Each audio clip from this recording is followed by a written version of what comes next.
What's the difference with, specifically with podcasting, and let's even just say success, with New York comedians now and LA comedians? Well, I think New York comedians tend to try to be funny. No, I think New York comedians are about being good comics, and a lot of LA comedians tend to be more about making it. Mm-hmm. And I think making it comes as a result of trying to be a good comic, instead of just like chasing that sitcom or whatever. Yeah. Mm-hmm. So there are good comics in LA, but most of them started in New York. Yeah, I mean, I feel it's even a connection with the music business now. Everyone left New York and moved to LA, to Atlanta, to other places. New York kind of feels dead in the arts as far as behind the scenes to some degree. Bummer, I've noticed that with comedy too. I feel like the comedians I love that were at the Cellar moved to Austin or to LA, and they're not really around like that. Yeah, but that's the thing about New York. Like people always say New York's dead, but New York doesn't care that it's dead. And I think that's what makes New York, New York. So I think they'll be back. Yeah. New York doesn't care that it's dead. Exactly. Like us. Well, you think we're dead, but we'll just keep going. Yeah. And then Eric Adams thinks otherwise, buddy. He's doing great.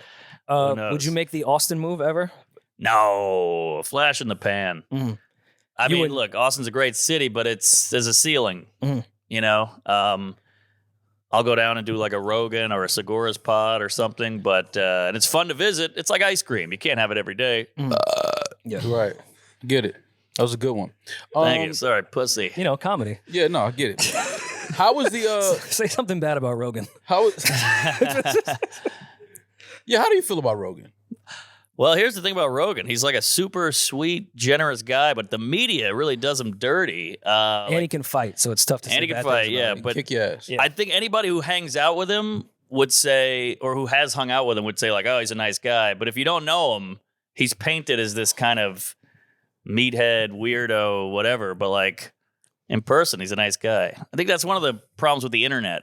Yeah. The internet can just brand a person a certain way and like smear a guy or a gal, but you're in the same room with a guy, even an enemy, it tends to be better. Yeah. I get that. I don't know. Does that help? A little bit. No, I was actually I hoping think I that you feel would like I shit know. on I him, feel like I know everything about Rogan now. Thank you. but he likes meat and he's an asshole. And He kick loves your ass. meat, loves aliens, Yeah. But and comedy. do you think he kind of shaped the podcast world for comedy? Outside of, one could say with his Spotify deal, he shaped most of mainstream podcasting, period, at least put a price on it. Right. But he was early. I remember when he was doing stuff on his couch from his crib. Yeah, he did it from the ground up. And it's a weird thing because you wouldn't predict that he would be the one to blow up. But it just happened. But it did take, 12 years or so. Mm-hmm. So, yeah. But the thing about that LA scene was they had like Theo, Segura, Ari, all these podcasts, and they all helped each other. Yeah. And then they all kind of branched off and did their own thing. But now they have huge audiences. The crossover.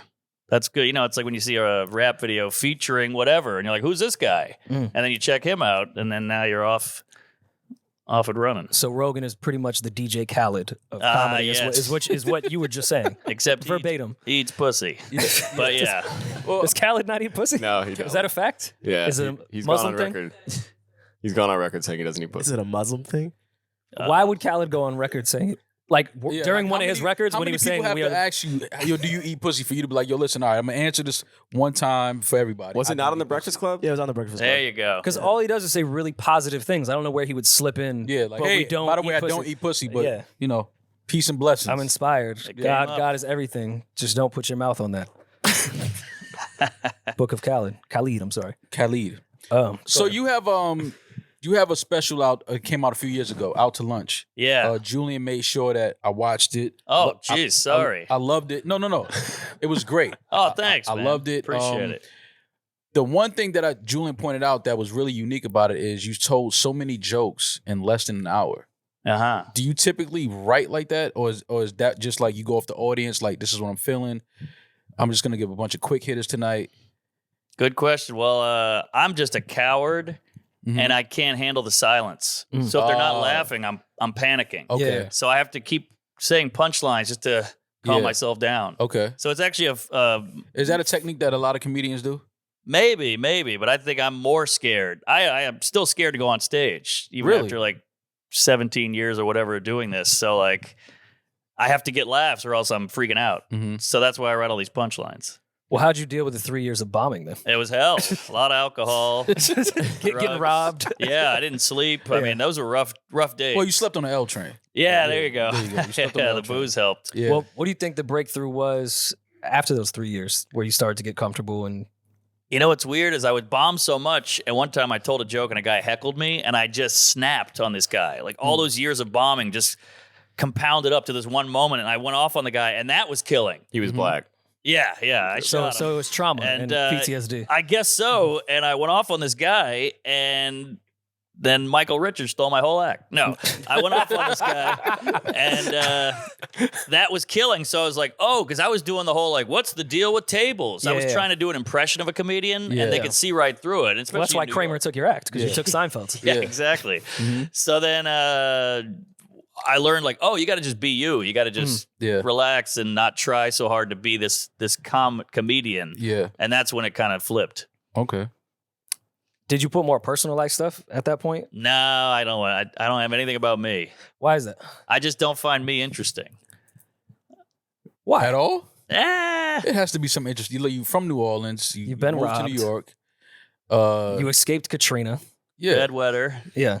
That sounds like To a this great. day? That sounds like a great trailer to a Netflix special. Yeah, huge dick. You know, I got all these things, but I don't know. I just you write what you find interesting, and I find other people. You know, society, race, gay, men, women, all that stuff. I think is way more interesting than me. And I think, who cares about me? Let's talk about everything we're all going through. Yeah.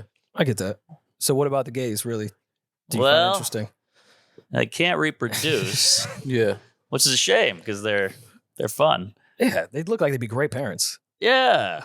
Well, you know, you Jews are always like, we got to keep the Jewish bloodline going. But Yeah. gays are like, we don't have to worry about that. They just keep coming out. Yeah. Well, that was Eddie Murphy's problem in You People.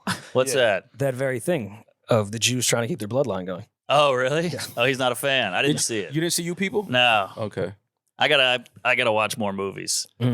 Is that because you hate Andrew Schultz and he was part of it? And I heard he had the best line in the whole movie. oh yeah, he said he stormed the Capitol, which is like, you know, Do you hate Schultz? No. You ever met him?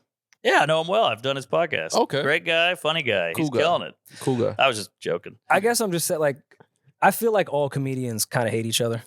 I think there's a lot of similarities between rappers and comedians as far as that community. Mm. And I think it's great that they help each other with the podcast and all that thing. But I think comedians by nature are probably shady people because they're hilarious. We're definitely selfish. We're definitely self-absorbed. But I think it is there's some truth to that for sure. There's a lot of feuds out there, and we're all big personalities, so there's a lot of clashing. But I do think starting as a comedian is so rough that you kind of, it's almost like a military, we're in the trenches together bond. Yeah. So a lot of us who came up together are really bonded. And then you go through so much alone as a comedian. You travel alone, you write jokes alone, you bomb alone, you perform alone. So when you have another comedian around, you're like, Yeah. I need you, buddy. Uh-huh. So there is that, but you're right. There's definitely some beefs. How do you feel about Saturday Night Live? Because we was talking about it, and I'm not the biggest fan of SNL. I think they have like certain guests on at times that are funny. But overall, it seems it's not. I don't understand how it's such a template of like comedians and what they strive to like. If I can get on SNL, if I can write for SNL, like I've made it. I just am not the biggest SNL fan. I'm with you. I think it's a time capsule. Like I think everybody when they're 22 loves SNL. I loved Adam Sandler and Will Ferrell and all those guys on there, but like I'm 39. It's just not for me. Yeah. It's hip. It's young.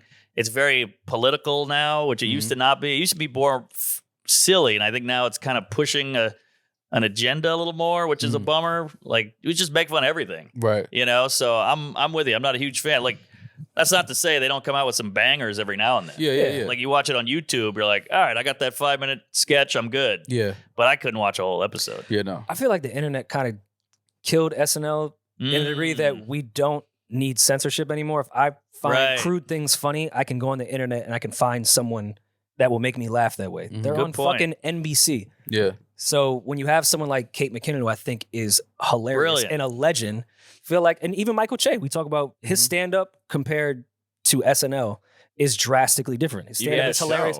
The Michael Che show on HBO is fucking hilarious. I love it. Yeah. But you get in this NBC box, and it's like you can't really succeed in this era. I agree. And then you see shit on TikTok. You're like, this is better than anything I've ever seen on TV. Yeah. And whereas I think SNL was for the younger audience, now I think my mom is the audience for SNL. Really? Because she grew up on SNL, so she sticks with it.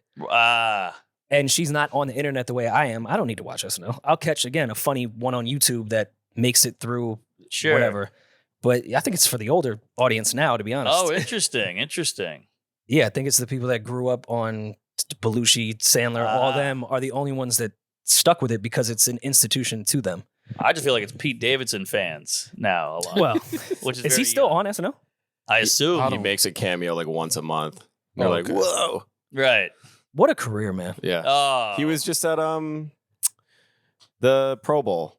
Yeah, I NFL. saw that. He I saw shaved that. head. He looked like he just left Auschwitz. At the Pro Bowl? Yeah. Who goes to the fucking Pro Bowl? Pete Davidson. I'm sure Pete it's a Davidson. good paycheck. Was it just Pete was at the Pro Bowl? He was like presenting just some Pete? award. It was just it was him. Oh, he was working. He's not working. It was They a put him on the hot field. gag. They put him on a field in a big hoodie and handed him a trophy to pass to someone. That's a lot of work. Well, I mean, that's I'm just saying he wasn't there just to watch. He didn't like take a trip to the Pro Bowl. Like, hey, I'm going to watch. The Pro Bowl. No. No, he's not. Because a who fan does of it. that? Nobody. Nobody goes to the Pro Bowl. Who picked Pete Davidson to give an award at the Pro Bowl? Yeah, like- You're not asking the right questions. Very popular. Yeah, what the fuck is that? I just want to smell his dick. Wait, Mark. You don't think he washes? Well, even if he does, I get a hint of some Kardashian or Ariana. Ariana or Emirata, whatever. Yeah. Radikowski. They're just friends. Oh, sorry. That's what the Post told me.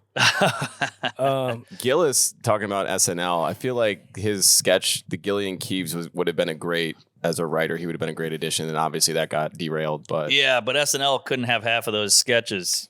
I mean, I'm sorry, NBC. yeah, NBC would that half of that shit is over the line. Practice and standards wise, very Is, offensive. Because I feel like, and I, again, could be wrong, outside looking in, a lot of the comedy journey was stand up, get a sitcom, and that was your way of Yeah. what's the stereotypical path now? Because again, it's not even SNL.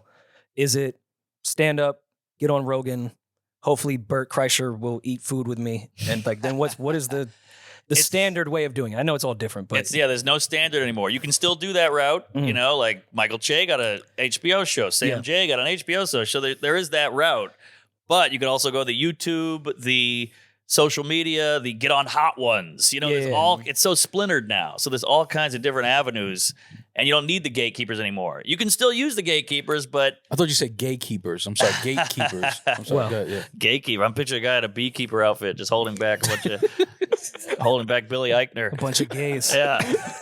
Whoa, relax, everyone. Yeah, the gatekeepers on Fox. On Fox. Yeah.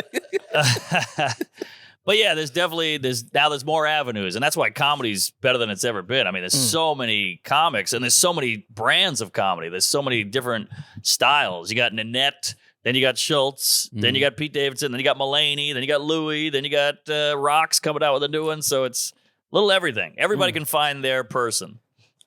And do you think touring makes that easier? Because I feel comedy tours are bigger than they've ever been. Huge. Where you may not need the network show to pay your rent. You definitely don't need the shows. And the shows hold you back. Like I was talking to Chris DiStefano, funny comic, and he got some hosting gig for like some true TV show. And he said he was losing money hosting this show because he couldn't do his podcast. Yeah. And that's the new world order. Yeah. So it's a different time, and it's a great time. I mean, look at you guys. You got fucking 7 cameras up in this pedophile den you're in, and this is it. This is entertainment. This is the waiting room to Epstein Island. Yeah. This is the screening. the Delta Lounge. This is the gate to get to the plane. There's a playground out back. No worry, and